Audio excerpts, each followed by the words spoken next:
Welcome to Woonsocket Theaters, past and present. Right now, I'm at 37 North Main Street, where the Woonsocket Opera House, later called the Park Theater, was for most of its existence. The Opera House was designed by Willard Kent. According to the Woonsocket Call, it was considered the finest theater this side of New York. It opened on September 20th, 1888, with a performance of Ingomar the Barbarian, starring Boston opera star Maud Banks. According to the Woonsocket Call, 1,700 people attended this show. During its heyday, the Opera House brought Broadway plays and musicals to the city of Woonsocket, including A Little Outcast in 1905, The Old Homestead in 1906, and A Stubborn Cinderella in 1909. Buster Keaton and his parents also performed here in 1906.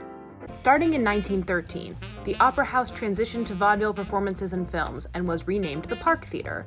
French-Canadian performers came to the park, like Tizoun Jr. and Manda Parent in 1940, and Muriel Millard and Alice Roby in 1941. The theater's popularity, however, declined until 1942, when Arthur I. Darman spent $25,000 to renovate and reopen the new Park Theater. The new park showed live performances and films until Darman sold it in 1945, after losing thousands of dollars on his investment. Unfortunately, the new Park Theater officially closed in 1963 and was abandoned. The city of Woonsocket, preservationists, and local arts and culture enthusiasts were hoping to restore the building until it mysteriously burned to the ground in 1975.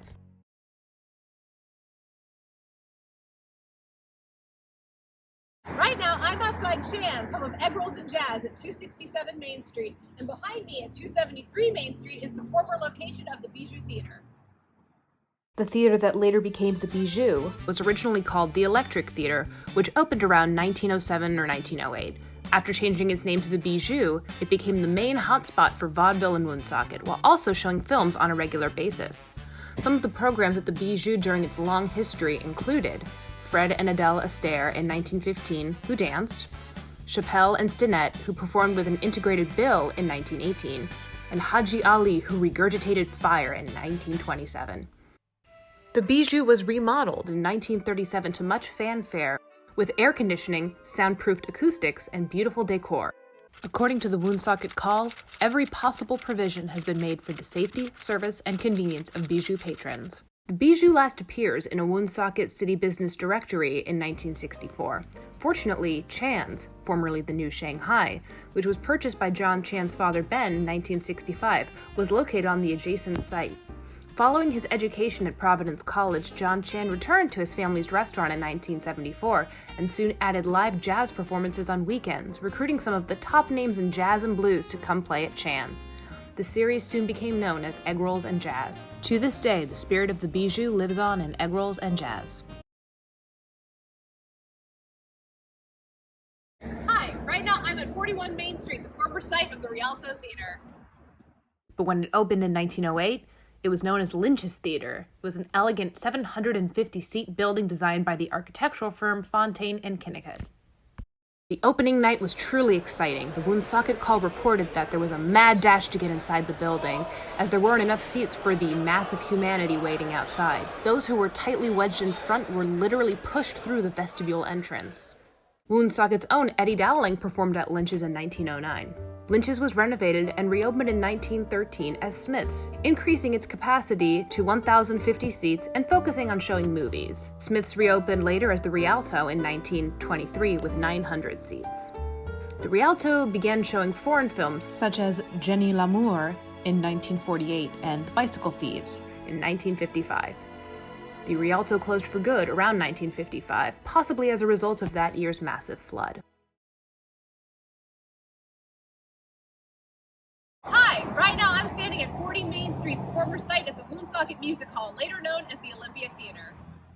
During its existence, this venue hosted all kinds of performances and movie screenings.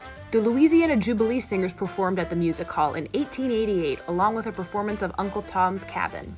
Harry Houdini famously performed his magic act at the Music Hall in 1895 after breaking out of multiple sets of handcuffs and a jail cell at the Woonsocket Police Station. The building was badly destroyed in a fire on New Year's Day, 1926, when it was the Strand Theater, but it reopened the following year. The theater was later reopened as the 830-seat Olympia Theater in 1931, which hosted vaudeville and film, until it closed in the 1950s.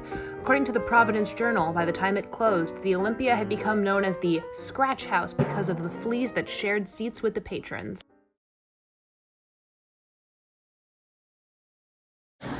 Welcome to the Social District. Right now I'm standing at 17 Cumberland Street where the Laurier Theater opened in 1920. This venue opened with a production of Bizet's Carmen. Named for Canadian Prime Minister Sir Wilfrid Laurier, the Laurier hosted French-Canadian performers like Muriel Millard and Tizoun Jr. in 1943, and Canada's funniest comedienne Lapoon in 1953. The Laurier also showed movies. It was known for showing French films and occasionally included American films in double-bill programs. It showed Abel Gance's La Fin du Monde and Richard Wallace's 8 Girls in a Boat together in 1934, for example.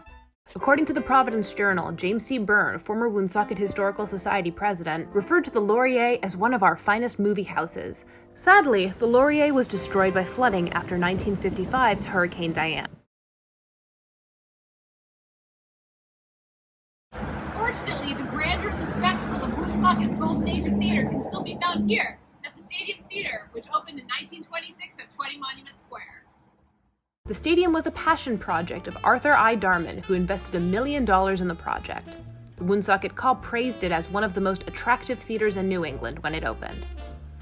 According to the Stadium Theater, in its early years, the stadium hosted 3 shows a day, 7 days a week, featuring a 12-piece orchestra, the Wurlitzer organ, a vaudeville act, plus a newsreel and feature film.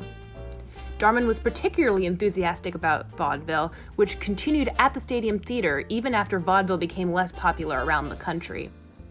However, the stadium began to decline and even showed X-rated movies in the 1980s. It was almost destroyed in 1990, but was saved by a group of Woonsocket citizens led by then-Mayor Francis Langto.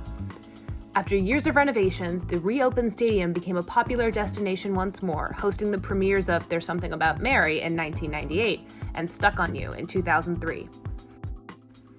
The stadium continues to be a top destination for performers, including Liza Minnelli in 2008, Arlo Guthrie in 2017, and Three Dog Night in 2018.